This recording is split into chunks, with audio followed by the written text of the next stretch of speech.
Joining us on the Cyber Couch today is Dr. Tony Lake. He is the superintendent of schools at Lindbergh School District, and all you guys know, we love our school district, we love our community, and I wanted you to get to know him a little bit. And obviously, there's a whole lot going on that he's having to deal with like nobody's ever had to deal with before, like all of us. And so I wanted to have some time to converse with that so we know how to pray for leaders in our community. But first of all, Dr. Lake, thanks for joining us. That's number one. Number two, 2 years in, I think 2 years in, am I right? Does it feel like five? Yes, you're right. It's two. 2 years in. What have you learned about the Lindbergh community and about living in Missouri? Because you're kind of a Kansas guy. So first, before I jump into that, I just want to say, Harry, thanks for having me on today and giving me this opportunity to talk to our families that live in our school district and attend your congregation. So just thank you for this opportunity. So, what I would say about our Lindbergh community, it is, and I've said this many times publicly, it has exceeded my expectations. I knew this was a very special place, tight knit, very proud, Lindbergh. I say it all the time. People wear the fact they want to tell you that they went to Lindbergh High School in about the first 30 seconds of a conversation. And so that's what I love about it. My wife and I are extremely happy. For those that don't know, my wife was born and raised in Kansas City, and her family is still there. And she was willing to go on this journey and this adventure with me once we kicked all of our kids out of the house and got them off of doing what they were doing. So, we empty nested it and they're very excited to be a part of this community and really, really enjoyed it. So let's talk super positive first, because you like all of us, there's a whole lot going on that isn't super positive that we're having to bounce through. But you guys have begun the work on rebuilding, refashioning the high school. Tell us a little bit about that.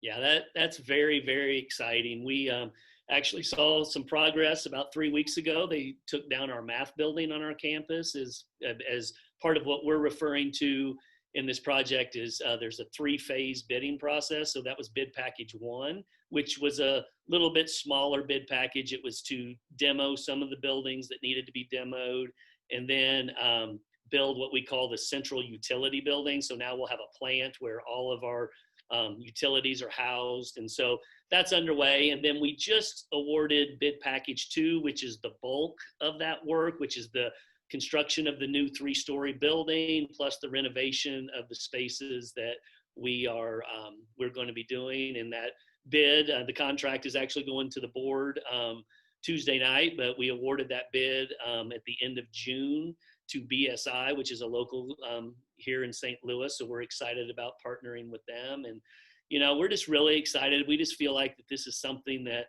our entire community can be really proud of and get lots of use out of it. That's what we hope is that, taxpayers will see this as a benefit, and lots of community functions. We have the new field there that we want to see and have outside organizations using as well. So we just really want, this to be something that the community can really rally around and be proud of. I was fascinated by graduation. I watched the whole thing on Facebook or wherever it was, and it had to be Facebook. And I just stumbled into it. It was a Friday night, and I went, what on earth? And I watched the whole stinking thing. Whose brainchild? How did that all come about? That came about with that organization there. They started saying, hey, we can make our space available. The Rockwood School District went first, jumped off that cliff for us to see what it was going to be like. So we were holding out, hoping to be able to do it at our normal arena at Shavitz, and we had worked with them, really planning on how to social distance, how to do all that, had a lot of detail, and then their president pulled the plug on it. So we immediately jumped to that venue as quick as we could because we felt like that was our best option. We did explore doing it in our own stadium, but we felt like we wouldn't be able to get the capacity that we needed. It had been kind of a fun way to show off the new field and the scoreboard and all of that as well, but we just didn't feel like we could do it. But we did explore that, and we've had comments, hey, this is great, can we do this every year? It's kind of like going to being from Kansas City, like going to a Chiefs game and tailgating. So it was fun. And the Rockwood superintendent, when I visited with him, Mark Miles, he had said he'd gotten some emails from some families that said, "Hey, I got a younger one going to graduate in 3 years. You think we can do this again?" It was a lot of fun. So it was a positive, out of a really, really tough situation for our kids. And we, our hearts just go out to our seniors, they were just troopers through the whole thing, and they were just amazing, and their resiliency and all of that is going to serve them so well in the future when whatever it is they choose to do. They've had to really overcome a lot, and we're super proud of them, and their character really, really shined during this time. I particularly like the one guy that did the flip on stage. That was fun too. So that was awesome. Well, and we the feedback we got too was it wasn't stuffy. It was fun. The kids were having fun. As soon as they walked off stage, because it was so hot, they're ripping off their gowns, sitting there, and shorts and t-shirts. And so, you know what, we really wanted them just to be comfortable and be about them. And so hopefully we've gotten positive feedback from it for sure. A year and a half ago, whenever it was, I was part of a committee with you guys where you were kind of coming up with a 5-year plan and setting some goals and all of that. That whole process, were you happy? You have to say yes. That's a bad way to ask the question. Were you? Did that turn out kind of like you thought it was going to? What and tell me just about that process and what you think you gleaned, what you learned. Yeah. So what I would say is yes. There wasn't anything in there that was really surprising to us. Number one, the quality of education has got to be priority, and that came out loud and clear. And then just, making sure that we're meeting the needs of all of our kids was really came out through there, and just that partnership with our community. And I hope the community feels like we are doing a good job of partnering with them and listening to them and engaging them in our work, in our conversation. We've really tried to make ourselves really transparent over the last 2 years, and making sure people, you've heard me talk before, Harry, about leading with the why. Why are we doing this? May not always agree with it, but if they understand your rationale, your thinking, your why, they may not support it 100%, but at least they have a understanding of where you're going and why that's happening. So many times I think organizations get themselves in trouble when they jump right to what we're going to do. And even with this reentry task force that we've been challenged with to do, we've led with why. Why are we doing this? And been very clear in our weekly communications of our why. And now we're going to get into the what on July 20th when we release it. So I think I'm going to go on vacation then next week. So. Well, and that leads me to the next thing. So coronavirus has disrupted every facet of life. Yeah. And you guys are tasked with that idea of how do we get back? How do we get kids in the classroom, and how do we educate them and all of that? And so you talked about a task force, a reentry task force. Tell us a little bit about the process that you guys have walked through. Sure, absolutely. So like we approach our overall educational experience for our families is we want flexibility for our families. We want choice for our families. And in this reentry plan, it's no different. We're trying to give parents some options of, here are the safety measures that you put in place. Here's how we've done what we can do. Here's an in-person option. And if you're not comfortable with that, then here is this more robust virtual option. And I think, parents need to understand, and I've said this publicly several times, is online learning in the spring was by invitation because we had no choice. Right. It will not be, if you choose the virtual, it will not be by invitation. It will be very robust, very rigorous, very high quality, like you would get in our in-person experience. And so we've really been able to try that out this summer. We've done a virtual summer school with over 500 kids, and our feedback has been really positive with those changes that we learned from the spring. And so what we did is we back to this whole idea of transparency, we tasked our community. And so we've had about 60 some people working with us over the summer, meeting weekly from I believe it was the Wednesday after Memorial Day, I believe it was our first meeting. And what we've done is we've divided into 5 working groups. So it wasn't all 60 trying to work on one topic at the same time, never get anything done. So we kind of broke it out to about 10 to 12 people per working group. And the consistency of that entire group is students, parents, community folks, medical professionals, our administrators. So it's a well-balanced approach and well-represented voices. Teachers, we had 10 to 12 teachers in there, our NEA president involved with that, our teachers union, because they have to be right there with us. We have to be on the same page, and we have to communicate, and we have to be supportive of one another if we're going to pull this off. And so, the work to see it come out has been truly amazing.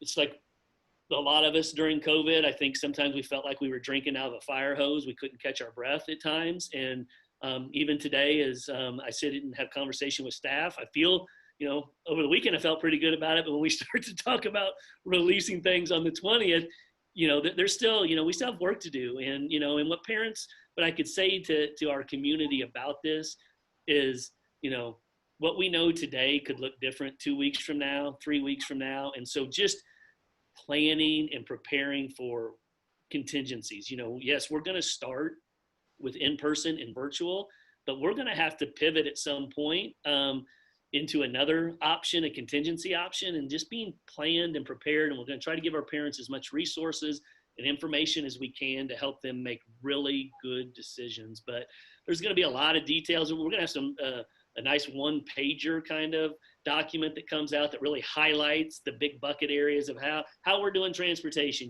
kind of how are we feeding kids? What does that look like? And then there's going to be a very large document that has the weeds to it. And then we're going to host meetings between now and August 24th for our families with our building principals to ask specific questions about their building and what does that look like, because each of our campuses are different. And we've done what we've called space mining, because, the two things that came out of our survey that were most important to our parents was you can reduce class sizes and do your best to social distance, we're going to be comfortable. About close to 75% of our family said if you do your best to social distance, and it was closer maybe to 80%, if you can reduce class sizes, then I'm going to feel fairly comfortable. Plus, I want to see how you're cleaning, how you're doing things. But, there's a lot of things that we've come accustomed to in our daily or in our student experience that it's not going to be able to happen. Things like field trips and things like that are just, as of now, we're kind of in this time frame of we're going to reevaluate in January. We hope things are, but it's going to be going into the height of flu season and all of that. So we're looking at a year of really trying to be as agile and flexible as we possibly can. So on the 20th of July, you're going to tell people, here's the plan. The tentative start date, August 24. Maybe it's not tentative, but I'm just saying, as you're saying, everything's fluid. Yes. And then August 24th, school starts. And we're trying to be flexible as everything plays out, because as we know, all over the nation, every time anything opens up at all, now we have increase of cases or whatever. And you guys have virtually an impossible job. Well, so we'll be praying for you guys. Yeah, well, we appreciate the prayers for sure. So we, it's like in our communication that's going to go out to our families and, we want to be honest and open with them is that, these safety measures and precautions, it's not going to eliminate COVID. It's going to mitigate it. And how can we respond to it quickly so it doesn't spread in a building and require us to shut down for a couple of weeks and things like that. So, so far we've opened up our early childhood center back at the beginning of July, and some of the protocols that you will see in our plan that'll go out on the 20th are being implemented there. And we've had, knock on wood here, we've had some really good couple weeks. We've also opened up athletic workouts as well, and some extracurricular kinds of things in group. And it's really about, kind of cohorting kids in groups and doing your best to minimize the number of contacts throughout the day. So when we do have to contact trace, we can do that, and we can do it, in a speedy manner, and hopefully, get the response that we need and not let it overtake our building or our district. So you already answered me about sports and extracurriculars. I appreciate that. Yes. Several weeks ago, you and I didn't talk to you that day, but you and I were on a march down Sappington. Yes. A lot of racial, social unrest going on in our nation and the nations actually. And we were in that march, and I was blown away by how many people came out. And And so what was the value of that, do you think, for the community? Because Yeah. So I was stunned at how many people came. yeah. So I can tell you from the lens of our school district and kind of what we've done. We started this conversation right when I got here, basically 2 years ago. We started some work last spring.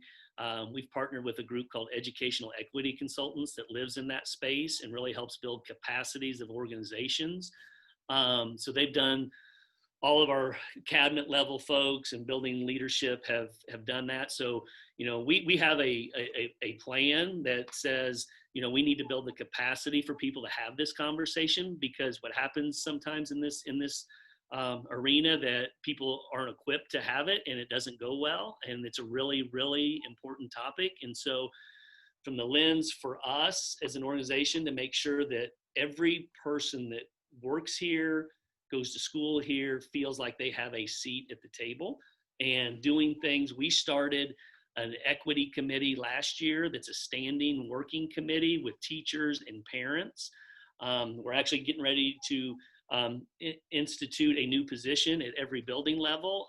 Every building in our school district has a building leadership team, which is a group of teachers that work with those building principals on making decisions and partnerships and just making sure that things flow the way they need to. Well, a new position on that leadership team is somebody that will have an equity lens, that will be specifically trained. And when we make decisions, are we making this for the best interest of all kids and all personnel within our school district, and making sure that we do, because a lot of things we will do at times and it's unintentional, and it comes across that way. And so, we're doing a book study right now called Unconscious Bias in School, and our leadership team is reading that this summer. And it's a very powerful book. So, just building the capacity and being comfortable in that conversation, I think, is really critical. And I think people are hungry for that based on the community turnout that you and I saw that day here. And so we've just recently released our work around equity for our school community. It's on our website. You can find that under, I believe it's under programs tab there, services and programs, and it kind of highlights our work that we're doing. So, we really understand the importance of that and want to have that conversation and be a part of it from an organizational standpoint, that, we need to be as accepting and showing empathy and grace to anyone and everyone that works in our organization and attends school within our organization. You're an education system, and so the atmosphere is important, but then what you teach is important. And at that March, they were talking about teaching certain kinds of things. Is there a curriculum kind of adjustment that comes as well? Well, I can talk to you about two specific things that we've done so far to this point. But yes, we're getting ready to do two things that we've done so far. One, we've done an audit of all of our libraries. So we've gone through and said, does our library have materials that represents our student population? And are there books and are there things like mirrors? So can I see myself in those books? And then our teachers have really done an amazing job of doing that with their own classroom libraries. So, we have an educational foundation here that gives teacher grants. And I would say roughly 80% of those grants, if not more, were to help boost those classroom libraries to make sure books are representative of our students and that are walking through our door each and every day. And then every time we do a curriculum audit, I think our next one is English language arts, and we're in the process of doing that right now. We'll have that lens, and how do we bring that into the conversation? So yes, very important that we do that, and understanding the history and decisions that were made to help us move forward as first as a school community, as a community as large, and then as a country. Yeah, so critical. I appreciate, all the hard work you guys are doing on that. Final two things. Brag a little bit about Lindbergh. What I mean is academics, just what is really being achieved. I was listening, at the graduation, and they said some enormous amount of dollars of scholarship your kids had were taken home from colleges and so forth. And this many people are going into the military and so forth. Just brag on the district a little bit, how things are going. Yeah, well, it starts with our families at home. They send us an amazing kid to our schools. And then from there, we have amazing teachers that do amazing things with these kids and stretch them and grow them. What I would say, what I would say are probably the thing that we're hanging our hat on the most is that, yes, our kids are going to perform academically. Our teachers are going to do great academic things with our kids, but it's about preparing them for life beyond school, not to do school well. And probably when you and I went to school, it was, how can I do school well? But there's, and people that have heard me talk in my listening and learning tour, this is not going to be a shock to them. We're going to prepare a generation of kids that are going to have anywhere between 5 and 6 careers and 17 and 18 different jobs within those careers. So that's a skill set. And so what I've been probably the most proud of is that acceptance from our teaching staff that, you're right. Yes, I can take my academic knowledge. This is the essentials that they need to learn, but how can I develop these skills? And we've talked about, collaboration is an important skill, communication, critical thinking, and creativity. Those 4, if you go look at the top 10 skills that workers will need in the future, all 4 of those show up in the top 10. And so, developing student experiences that not only prepare them what they need to know academically, but also a skill set to make them successful in life. And there is that balance. It can't be all of one or all the other. There has to be that balance. And I feel like we are moving in that direction through, innovation. And, what I would say too is that, we use a phrase around here a lot when I came in of absolutes and artifacts, and people have really bought into that in an organization, because how organizations get stale and they don't grow. It's the status quo. It's the biggest challenge, I think, not just in education, but I think in any organization, the status quo, we get comfortable. And so what I would say, our proudest thing is that we every day, I can't say 100% certainty every employee comes here and challenges the status quo every day, but we come with a mindset of how can we get better each and every day, and how can we challenge the status quo to benefit our students, our staff, and our families as a whole. So give me a couple of bullet points, because I am a church pastor here. How can the people that are going to watch this interview, how can they pray for Dr. Tony Lake and the school? Like just a few bullet points. Things, and we really this needs to happen. Yeah, and I would say wisdom and guidance on just healthy, safe environments for our kids, that we make the best decisions around that, and that we keep that at the forefront of all of our decisions, and for our staff as well. There's a lot of anxiety with our teachers right now. So just, pray for them, and our staff as well, our support staff as well. There's a lot of anxiety right now as we get closer to that August date. So just helping and pray for clear communication for us, that we can communicate our message, and that we can help people be at peace coming back to school in August. Well, listen, thanks for your time. You are in our prayers, and we love what you guys are doing. So proud to be a Lindbergh resident personally. And we just super enjoy what you guys are doing. So bless you guys. And however we can stand with you, we want to, and we hope we can.